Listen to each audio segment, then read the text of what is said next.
We all know that the earliest known human civilization, as recognized by historians, is the Mesopotamian civilization. The Sumerians created the first written language in human history, cuneiform script. Mesopotamia means the land between two rivers, the Tigris and Euphrates. Around 5,000 years ago, this fertile land gave birth to a great empire, Babylonia.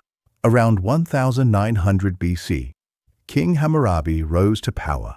He unified the Mesopotamian plains. He issued one of the world's earliest written legal codes, the Code of Hammurabi. The famous principle, an eye for an eye, a tooth for a tooth, originated from this code. Mesopotamia had already built cities, developed systems of law, and laid the foundation of civilization. And our story begins right here. Around the 13th century BC, in Haran, there lived an old shepherd named Abram. He led his people across the plains, following the rhythm of the rivers and the herds.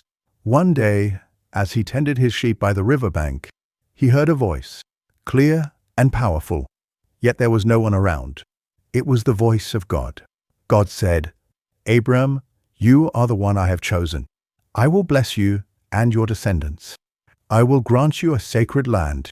That promised land was Canaan, what we now call Palestine, the region where Jerusalem stands today. God told Abram to leave Haran and journey to that holy land.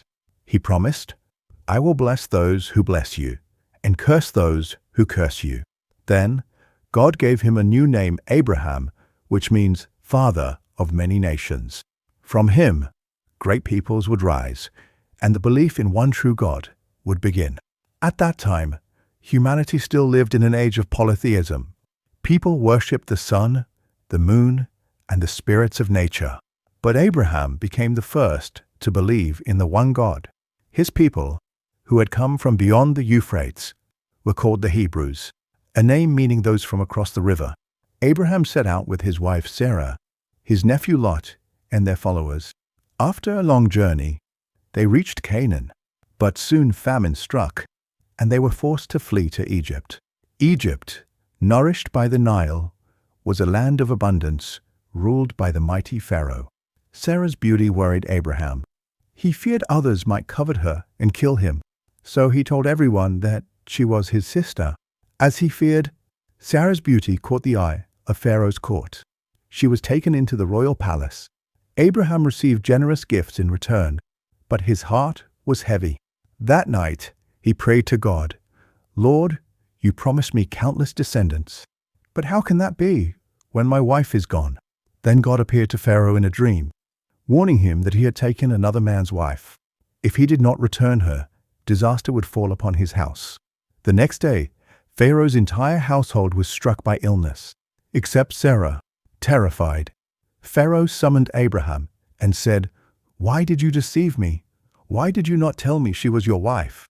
Abraham replied, "I feared there was no fear of God in this place. If I told the truth, I would have been killed." Pharaoh returned Sarah and let Abraham leave Egypt with all his wealth, servants, and cattle, including an Egyptian maid named Hagar. Abraham prayed and thanked God, who said to him again, "Go to the land I have promised you. Your descendants shall be as countless as the stars in the sky and the sands by the sea." Years passed. Abraham grew old. Sarah was long past childbearing age. They began to doubt God's promise. So, Sarah gave her maid Hagar to Abraham, and Hagar bore him a son Ishmael, meaning God has heard. Yet, miraculously, Sarah herself conceived at the age of 89, and Abraham, now 100 years old, rejoiced at the birth of his son. They named him Isaac, meaning laughter or joy. But joy soon turned to jealousy. Sarah feared Ishmael might one day claim Isaac's inheritance. So she asked Abraham to send Hagar and her son away. Heartbroken, Abraham obeyed God's command, who told him, "Do as she asks. I will make Ishmael's descendants into a great nation as well." In the desert, near death from thirst, Hagar wept bitterly. Then an angel appeared and said, "Do not be afraid. God has heard the boy's cry." Suddenly, she saw a well, the legendary Zamzam spring. which still flows near Mecca today. Ishmael grew up and became the father of 12 tribes, the ancestors of the Arab people. Centuries later, Prophet Muhammad would claim descent from Ishmael himself. Thus, Abraham became the ancestor of both the Jewish people and the Arabs. In Arabic, he is called Ibrahim.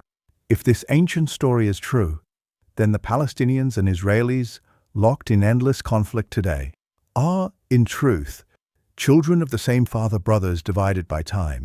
It is a tragedy as old as Cain and Abel, a shadow that history never seems to lift. But Abraham's greatest trial was yet to come.